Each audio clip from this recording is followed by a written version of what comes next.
శ్యామల అంటే అర్థం ఏమిటి? ఎవరి శ్యామల అనేది మీకు అందరికి సందేహం ఉండి ఉండవచ్చు. శ్యామల ఎవరనున్నది మనం విశదీకరిస్తే, శ్రీమద్ లలితా త్రిపుర సుందరి, భువనేశ్వరి, జగత్ కళ్యాణకర్త్రి అయినటువంటి ఆది అనంత శక్తి అయినటువంటి అంబ ఆ తల్లి యొక్క మంత్రిని.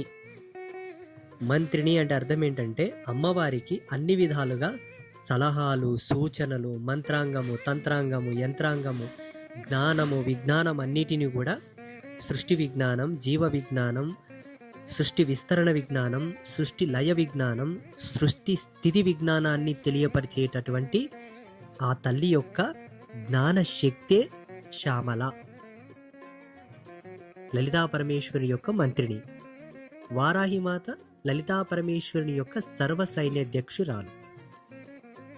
చూడండి, దేవీ పరివారం ఒకటి ఉంటుంది. దేవీ